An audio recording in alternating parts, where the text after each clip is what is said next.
Ja, statsråden kan bare stå. I dag så kommer etatene med sine innspill til Nasjonal transportplan, og jeg håper jo at overskriften på det blir at det ikke skal stå på dem, men at det er regjeringen som får ballen. Tidligere så har samferdselsminister og den tidligere samferdselsminister Navarsete, hun sa at det ville lukte asfalt over hele landet på statens veier. Og statsrådens vanlige svar når vi kommer med denne type utfordring er jo at det er ingen regjering som har bevilget mer. Så kan jeg føye til, som heller ikke har fått til akkurat disse 50% på asfalt når budsjettet økes med så mye. Men mitt spørsmål til statsråden er jo om denne duften og eimen av asfalt også har nådd statsråd Kleppa. Synes hun det lukter asfalt over hele landet, president? Statsråd Meltveit Kleppa.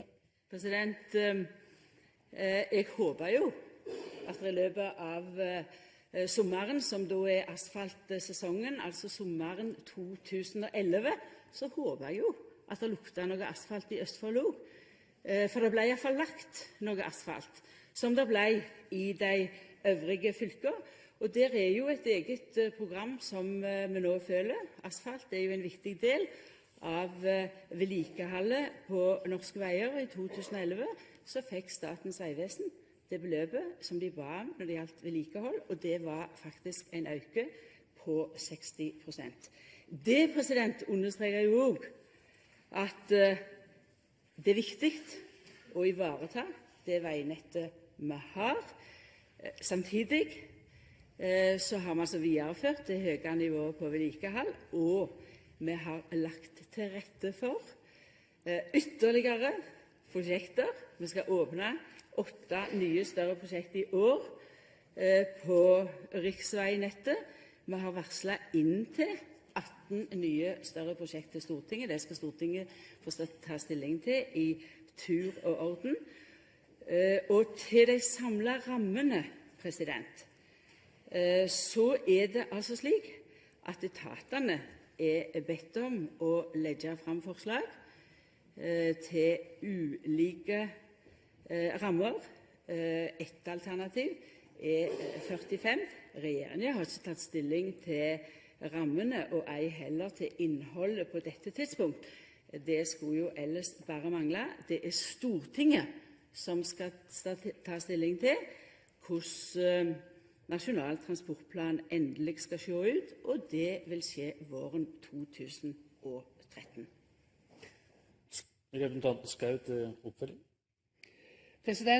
Denne duften av asfalt håper statsråden at noen skulle ha kjent. Jeg har ikke kjent den, og folk flest er nok også der at de heller ikke har kjent denne duften av asfalt. Og det er nok også der at folk flest er opptatt ikke av så mange milliarder, men at det faktisk blir mer asfalt, blir mer vei. Og nå snakker vi om de statlige veiene. Faktum er at det er så lite som 1 av 10 kroner som blir brukt til asfalt og veifundament i vedlikehold i den posten som omhandler dette i statsbudsjettet.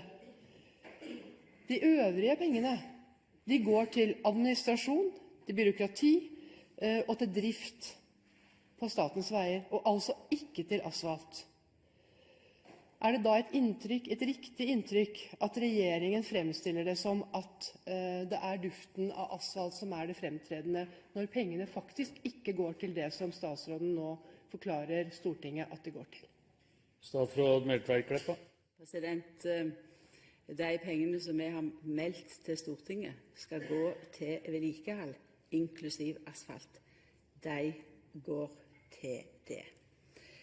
Og her er altså et langsiktig løp for å asfaltere riksveinettet, slik at vi har en rutine for fornying når en vei begynner å bli nedsliten.